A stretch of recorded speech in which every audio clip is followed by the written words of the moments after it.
મેં થોડાક ટાઈમ પહેલાં એક વિડીયો બનાવ્યો હતો, એમાં ઘણાના મેસેજને કમેન્ટ આવ્યા, બરોબર, કે ભાઈ છોકરીઓના ખાસ કરીને મેસેજ આવ્યા. મેં કાંઈક વિડીયો બનાવ્યો હતો કે ભાઈ પૈસો છે તો મોહબ્બત છે તો બધી આવી જાય, બરોબર, કાળી ધોળી બધી આવી જાય, પણ ઘણી છોકરીઓના કમેન્ટ આવી કે ભાઈ બધી છોકરીઓ સરખી નથી હોતી, કોઈક લોયલ બી હોય છે, એના મોહબ્બત ને પૈસાથી મોહબ્બત ના હોય. તો હું ઓહો લાગી ગયું.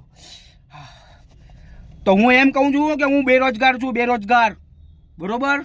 તમારામાં હિંમત હોય ને તો મને મેસેજ કરીને દેખાડો, તમારા નંબર દઈને દેખાડો, પછી મને ખબર પડે કે તમે કેવા લોયલ છો. હું મળવા આવીશ તો 1 રૂપિયો ખર્ચો નહીં કરું, બરોબર. તમારે જ ખર્ચો કરવો પડશે. બધે ઠેકાણે હું ગાડી લઈને આવું તો પેટ્રોલ બી તમારે જ ભરાવવું પડશે, તો જ મને નંબર આપજો. હું કાંઈ કામ ધંધો કરતો નથી. હવે તમારા લોયલ બને દેખાડો. હિંમત છે તમારામાં તો મને મેસેજ કરો, ડીએમ કરો, ડીએમ.